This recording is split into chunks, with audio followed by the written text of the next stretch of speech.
Please be advised that the views and opinions of the host and guests do not reflect those of the station, the management, and its network.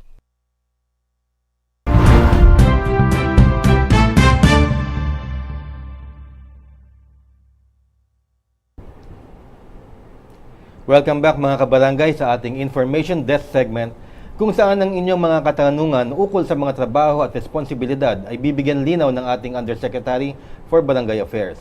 At dahil katatapos lamang ng National Convention ng Federasyon ng mga Kagawad sa Pilipinas, ay pagbibigyan natin ang mga tanong ng ating mga kagawad at pati na rin ang ating mga kapitan.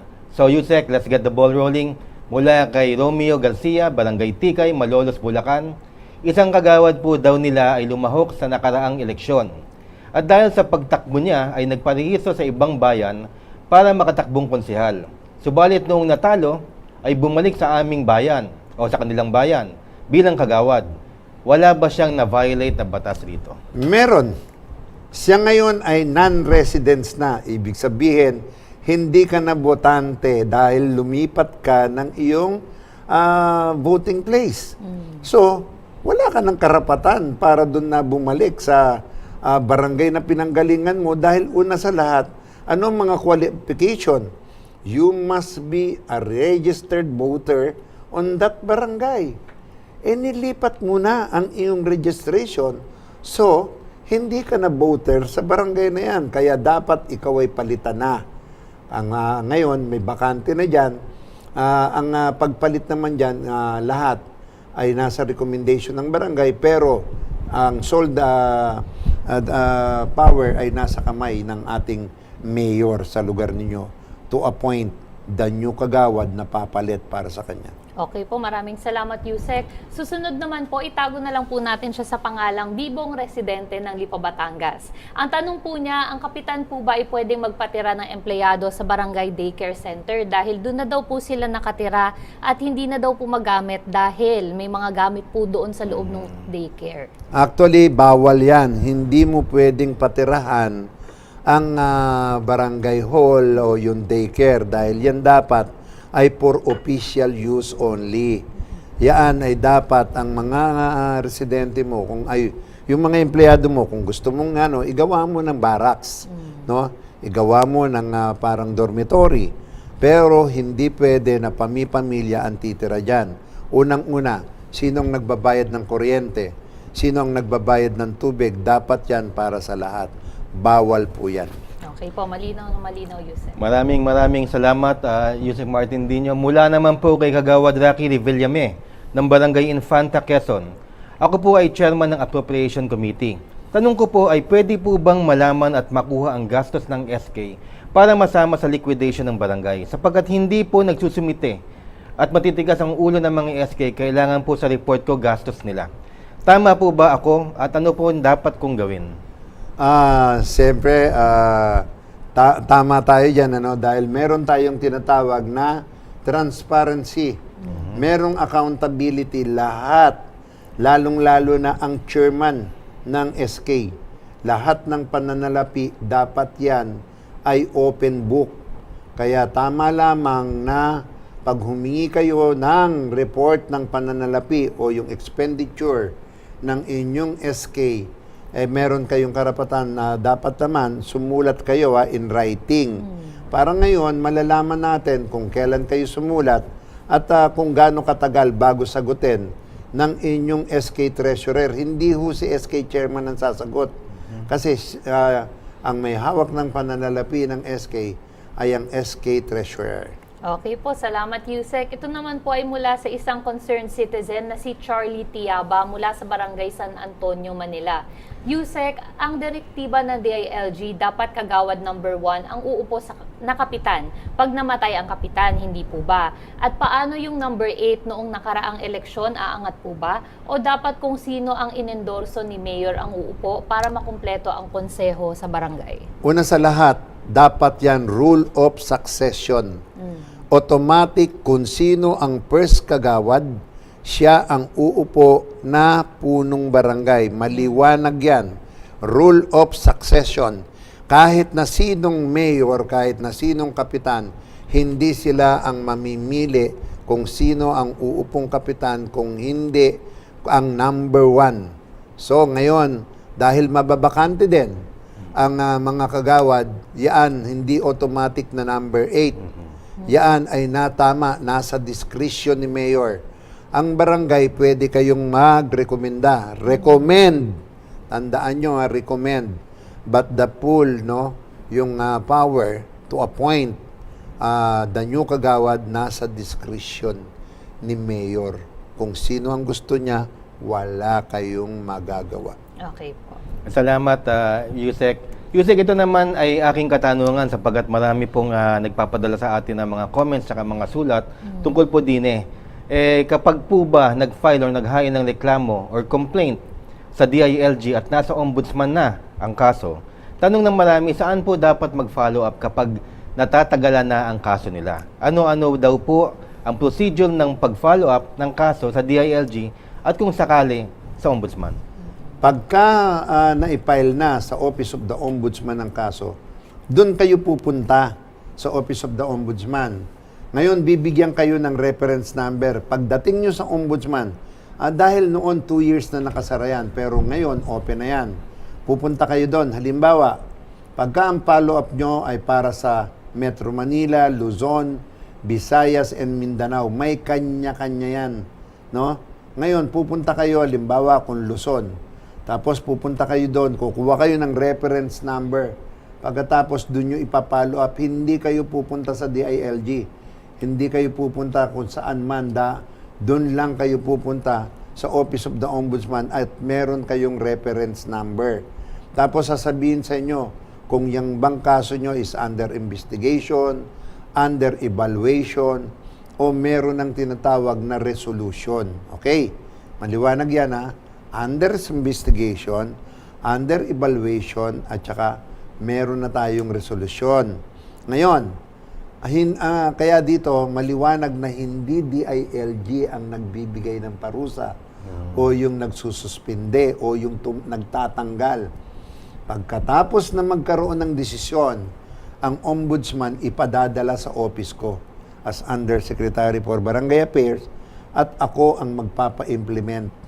Ipapa-implement ko yan at dapat kung ano yung desisyon, doon na lang po kayo, hindi kayo sa akin, sa opisina ko, mag-aapila. Doon kayo sa Office of the Ombudsman, mag-aapil. Kaya nga po, Yusek, ang ating pong follow-up dahil marami rin nagko-comment na bakit daw mabagal sa DILG.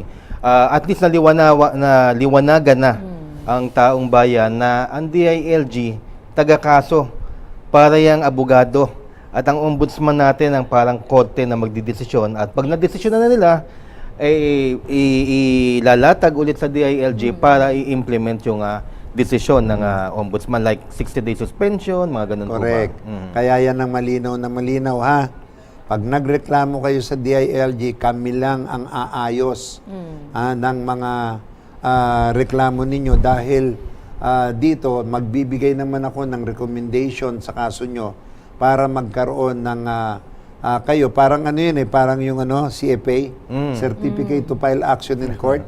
Kaya dito, pagka nagbigay ako ng endorsement para mag-file ng kaso sa ombudsman, medyo mga tugka na kapitan o kagawad. Dahil intay-intayin mo lang at pagka nakita na may probable cause, definitely suspension ang abutin mo or removal from office. Speaking of USEC, CFA or Certificate to File Action, meron din tayo mga kaso sa barangay na hindi na kinakailangan siguro dumaan sa barangay, Lupon. Ano-ano ho ba ito? Opo. Meron. Sabi nga dito, pinakasimple. Lahat ng kaso na sosobra sa 5,000 ang piyansa. Ayun na. Kung ano mga kaso ang sobra sa 5,000, pwede na kayo magdiretso. Kaya lang, sa sobrang pagtitiwala ng mga mamamayan, pati nga pati bentahan ng lupa, pati yung away ng pati serious physical injury dumadaan sa barangay. Bakit? Dahil merong impluwensya si kapitan at saka sang Lupon.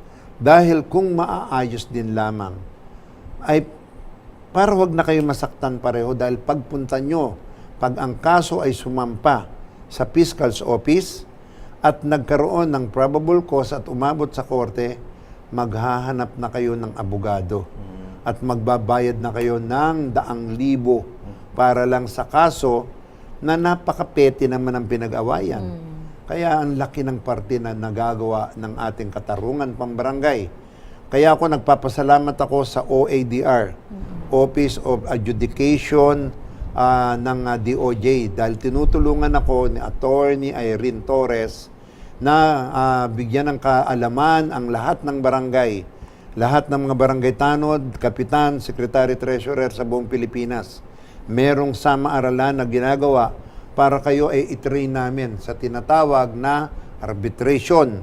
Tapos, halimbawa, pinapractice din o tinuturuan kayo kung paano yung amicable settlement. Ayan. Lahat ng kaalaman na yan ay itinuturo ngayon ng Department of Justice, and because of that, thank you very much. Dagdagan ko ngayon, ang incentive award ng DILG ay 4 million nung dumating ako. Ngayon ho ay nasa 14 million na yan at papunta na sa 20 million. Ano ibig sabihin? Lahat po ng mga awardan na pinakamagaling, pinakamahusay na lupon sa buong Pilipinas, madadagdagan kayo ng incentive. Pero hindi po ako dyan na nagwawakas dahil ang gusto ko, nangyari po to last year, lahat ng barangay sa buong Pilipinas, the 42,047 barangay, lahat yan ay magaling. Yes. Kaya lang may nag-excel, kaya kayo ay pinabigyan ko ng Certificate of Recognition, Certificate ng Pasasalamat, galing sa DILG at galing sa Department of Justice. Ayan. Maraming salamat, Yusek. At dahil yun na po yung mga katanungan ng ating mga kabarangay, babalikan ko lang po yung isang katanungan na hindi natin natanong kaninang first segment, Yusek. Regarding po doon sa pagpapaalala po ng DILG sa pagpa-file po ng SOSE or yung Statement of Contributions and Expenditures ng mga kumandidato nung nakaraang eleksyon, Yusek. Ano po ba ito para sa kaalaman ng ating mga kabarangay at paano po mangyayari pag hindi po sila nag-file nito? Okay, yung SOSE ay Statement of Expenditure. Ibig sabihin, kayo ay magre-report kung ano ang mga ginastos ninyo. At yan ay nag-last day kahapon. Bago kasi kayo mag-file ng candidacy, in-explain na sa inyo ng COMELEC yan. Eto ho, di nakapag-file na hindi kayo nakapag-file. Mag-file kayo dahil hindi na kayo makakatakbo. Correct. Pagka hindi kayo nag-file. Dahil yan is one of the prerequisite ng COMELEC na dapat manalo, matalo, mag-file ka ng expenditure. Pag hindi ka nag-file, yan na ang katapusan mo. Yan ang kahuli-huli ang takbo mo. Dahil disqualification ang haharapin mo sa susunod na halalan. Ayan, ganyan kasimple yan. At pag nahuli ka, yun na nga, merong penalty, may kaakibat na penalty yung late na pag-submit mo. Okay po. At saka ho, Yusek, dyan sa SORE, ilang beses na po tayo nag-file dyan. Kailangan honest ka eh. Noong huling takbo ko, SK, Yusek, inabot lang ako ng 12,500. Puro tarpaulins yun, puro poletas, tsaka yung paminsan-minsang pamirienda. Honest tayong. Pero yung isang kilala ko na gumastos ng 1.5 million para maging number 1 siya, mas mababa pa yung dineclare sa akin eh. Parang ako tuloy yung malaking nagastos eh. Para bang, ano ba naman kayo, COMELEC? Mag-compute naman kayo. Dagdag ko lang po, meron po bang limit lang po ang mga candidates natin per category sa expenditures? Correct. Kamukha yan. Magkano ang gagastosin ng presidente? Bawat kandidato? 10 pesos per candidate. O ilan ang botante natin? 65 million. So, i-compute mo yun, 65 million times 10. So, yun ang gagastusin mo. I see. Opo. Yan. Okay, maraming salamat po, Yusek. At dyan na po nagtatapos ang ating Information Desk segment. Kung nais nyo po kaming mapanood, ay abangan nyo lamang kami sa GNN GSAT Channel 1 tuwing Biyernes alas 7 ng gabi. GNN covers the entire Philippine archipelago through over 100 different cable companies. At nakikita nyo po sa inyong screen, GSAT Direct-to-Home Satellite TV covering the most remote sites in the country and free-to-air in analog and digital. Pampanga TV 44, Naga TV 48, Cagayan de Oro TV 45, Baguio TV 44, Zamboanga TV 43, Marawi Channel 50, Bacolod Channel 50, Cebu Channel 45, and Metro Manila Channel 46. And of course, sa ating Sa Barangay Tayo Facebook page at Sa Barangay Tayo YouTube channel. Magbabalik po kami dito lang Sa Barangay Tayo.